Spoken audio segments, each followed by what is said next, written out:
Hello again, I am Blunty, and that is my Canon 60D, a very fine camera with outstanding performance and impressive image quality, and today I'm going to deliberately cripple its ability to suck in crispy, clear, tack, sharp images by cramming one of these on it.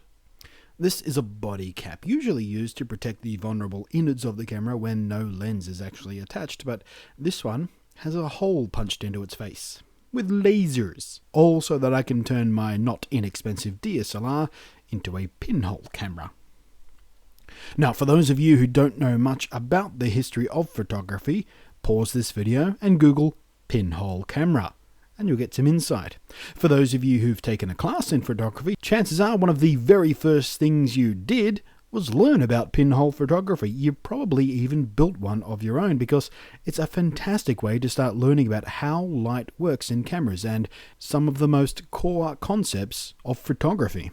So why would someone as smart and as bearded as me want to purposefully retard a fancy modern digital camera and tear it ass backwards about 100 years in reverse by turning it into a pinhole camera?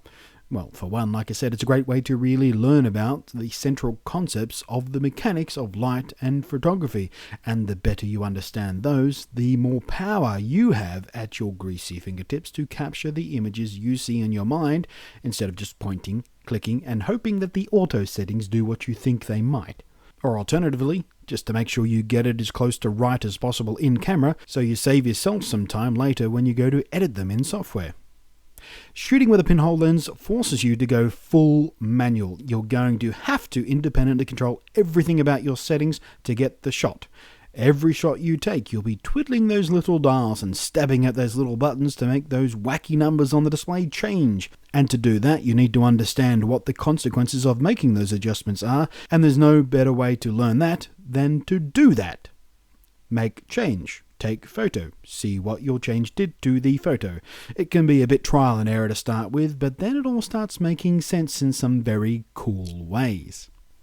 Even if you're quite experienced and confident in photography, this is still a fun way to shake things up. You're forced to think about your shots in a more careful way. Everything takes more time. You have to slow down, breathe, relax, and focus your mind. It's like a Zen meditation for camera jockeys. The very nature of that tiny pinhole means it's only letting in a tiny amount of light, and that means even in bright sunlight you'll be taking long exposures. This also means that your viewfinder won't get enough light for you to really see much, if anything at all, as you try to frame up your shot. Going into live mode won't help you much either. There's still not enough light. Not even the camera's built-in light meters will give you readings you can really trust. So you've just got to take the shot before you see what you've got, and only then can you reframe your shot and readjust your settings to make sure your shot is exactly what you want it to be. In many cases, this can mean taking multiple 10 to 30 second long exposures, or even longer, before you get what you're after. With some practice and experience, you start to get a feel for it. You start understanding what your settings will need to be, and you start to be able to eyeball your field of view pretty accurately. Shooting like this can shake the brain out of those kind of autopilot muscle memory habits that many photographers, amateur and professional alike, can get stuck in. And it will probably make you take more time and think more carefully about your shots, even after you go back to using a nice big fast modern lens made of actual glass and all. It makes photography feel new and old at the same time, nostalgic and experimental, and it will give your images that unmistakable look of pinhole photography. Everything looks kind of soft and dreamy. All motion is drawn out across the image. You've got practically infinite focus and depth of field to play in, so whether you're shooting macro of a plant or shooting a city skyline, you're playing by the same rules. Don't be mistaken, this is no mere hipster's plaything. This is not taking a one-handed snapshot with your iPhone and throwing a pre-built filter on it from a $2 app.